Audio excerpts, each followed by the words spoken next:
अस्सलाम वालेकुम नाजरीन, मैं हूं आपका होस्ट समीर बेग और आप देख रहे हैं FM4 के टीवी का खुसूसी प्रोग्राम तरीक के जनों से। तो आइए देखते हैं तरीक के राग में क्या लिखा है। यमन का बादशाह तुबा खमीरी का खत। हजूर सल्लल्लाहु अलैहि वसल्लम से 1000 साल बेशतर यमन का बादशाह तुबा खमीरी था। एक मरतबा वो अपनी सल्तनत के दौरे को निकला। 12,000 आलम और हकीम, 1,32,000 सवार, 1,13,000 प्यादा अपने हमरा लिए हुए इस शान से निकला कि जहां भी पहुंचता इसकी शान शौकत शाही देखकर मखलूक खुदा चारों तरफ नज़ारे को जमा हो जाती थी। ये बादशाह जब दौरा करता हुआ मक्का मजमा पहुंचा तो अहले मक्का से कोई इसे देखने न आया। बादशाह हैरान हुआ और अपने वजीरान से इसकी वजह पूछी तो उसने बताया कि इस शहर में एक घर है जिसे बैतुल्ला कहते हैं।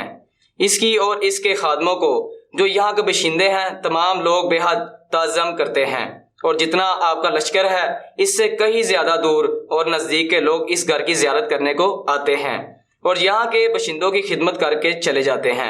फिर आपका लश्कर इनके ख्याल में क्यों आए? सुनकर बादशाह को गुस्सा आया और कसम खाकर कहने लगा कि मैं इस घर को खुदवा दूंगा और यहाँ से बशिंदों को कत्ल करवा दूंगा। ये कहना था कि बादशाह के नाक, मुंह और आंखों से खून बहना शुरू हो गया और ऐसा बदबूदार मादा बहने लगा कि इसके पास बैठने की भी ताकत ना रही। इस मर्ज का इलाज किया गया मगर अफाका ना हुआ। शाम के वक्त बादशाही उलमा में से एक आलम रब्बानी तशरीफ लाए और नबस देख कर फरमाया, मर्ज आसमानी है और लाए जमीन का हो रहा है।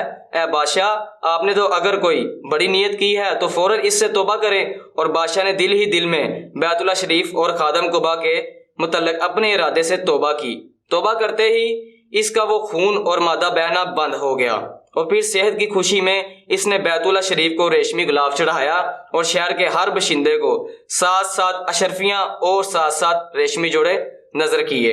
फिर यहाँ से चलकर मदीना मुनव्वरा पहुंचा तो मराही उलमा ने जो कुतुब समाविया के आलम थे वहाँ की मिट्टी को सूंघा और कंकरियों को देखा और नबी आखिर अलजमा सल्लल्लाहु अलैहि वसल्लम की हिजरत गाह की जो अलामतें उन्होंने पढ़ी थी इनके मुताबिक इस सरजमीन को पाया तो बाहम अहद कर लिया कि हम यहाँ ही मर जाएंगे मगर इस सरजमीन को ना छोड़ेंगे।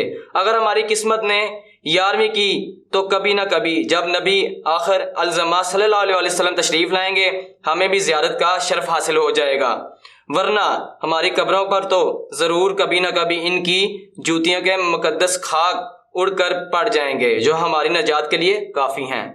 ये सुनकर बादशाह ने इन आलमों के वास्ते 400 मकान बनवाए और इस बड़े आरम रबानी के मकान के पास हजूर की खातिर एक 2 मंजिला उम्दा मकान तमीर करवाया और वसीयत कर दी कि जब आप सल्लल्लाहु अलैहि वसल्लम तशरीफ लाए तो ये मकान आपकी आरामगाह हो।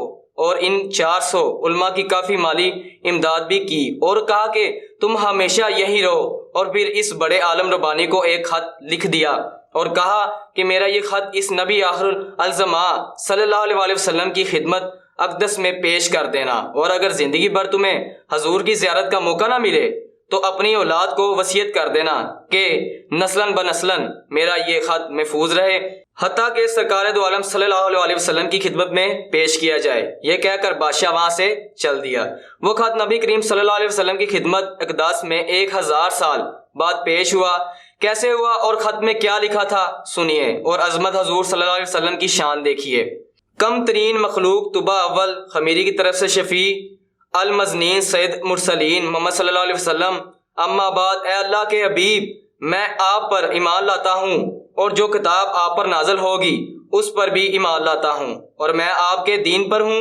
बस अगर मुझे आपकी ज़ियारत का मौका मिल गया तो बहुत अच्छा ओ गनीमत और आखिर में आपकी ज़ियारत ना कर सका तो मेरी शिफायत फरमाना और क़यामत के रोज़ मुझे फरामोश ना करना। मैं आपकी पहली उम्मत में से हूँ और आपके साथ आपकी आमद से पहले ही बैत करता हूँ। मैं गवाही देता हूँ कि अल्लाह एक है और आप इसके सच्चे रसूल हैं। शाह यमन का ये खत नस्लन बनस्लन इन 400 उलमा के अंदर हिर्ज़े जान की हैसियत से महफूज चला आया। यहाँ तक कि 1000 साल का अरसा गुजर गया। इन उलमा की औलाद इस कसरत से बढ़ी कि मदीना की आबादी में कई गुना इजाफा हो गया और ये खत वस्त माँ वसीयत के इस बड़े आलम रबानी की औलाद में से हजरत अबू अयूब अंसारी रज़ी अल्लाह तआला अन्हु के पास पहुंचा और आपने वो खत अपने गुलाम खास अबू लैला की तहवील में रखा। और जब हजूर सल्लल्लाहु अलैहि वसल्लम ने मदीना हिजरत फरमाई और मदीना की अलविदा घाटी मसनात की घाटियों से आपकी ऊँटनी नमूदार हुई اور مدینہ کے خوش نصیب لوگ محبوب خدا کا استقبال کرنے کو جوک در جوک آ رہے تھے، اور کوئی اپنے مکانوں کو سجا رہا تھا، تو کوئی گلیوں اور کوئی سڑکوں کو صاف کر رہا تھا، اور کوئی دعوت کا انتظام کر رہا تھا، اور سب یہی اصرار کر رہے تھے کہ حضور صلی اللہ علیہ وسلم میرے گھر تشریف لائیں۔ حضور صلی اللہ علیہ وسلم نے فرمایا کہ میری اونٹنی کی نکیل چھوڑ دو، جس گھر میں یہ ٹھہرے گی اور بیٹھ جائے گی وہی میرا قیام گاہ ہوگی۔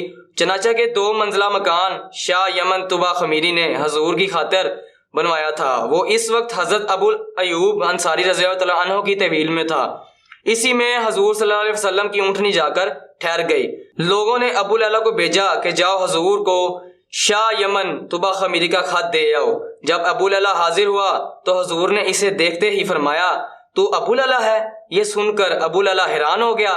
حضور نے فرمایا کہ میں محمد رسول صلی اللہ علیہ وسلم ہوں۔ شاہ یمن کا جو خط تمہارے پاس ہے لاؤ وہ مجھے دو۔ چنانچہ ابو لعلیٰ نے وہ خط دیا۔ حضور نے پڑھ کر فرمایا صالح بھائی طبا کو آفرین و شاباش ہے۔ جی ناظرین، یہ تھی آج کی کہانی۔ امید ہے اس کہانی میں سے آپ کو بہت کچھ سیکھنے کو ملا ہوگا۔ اپنے میزبان سمیر بے کو اجازت دیجیے، اللہ حافظ۔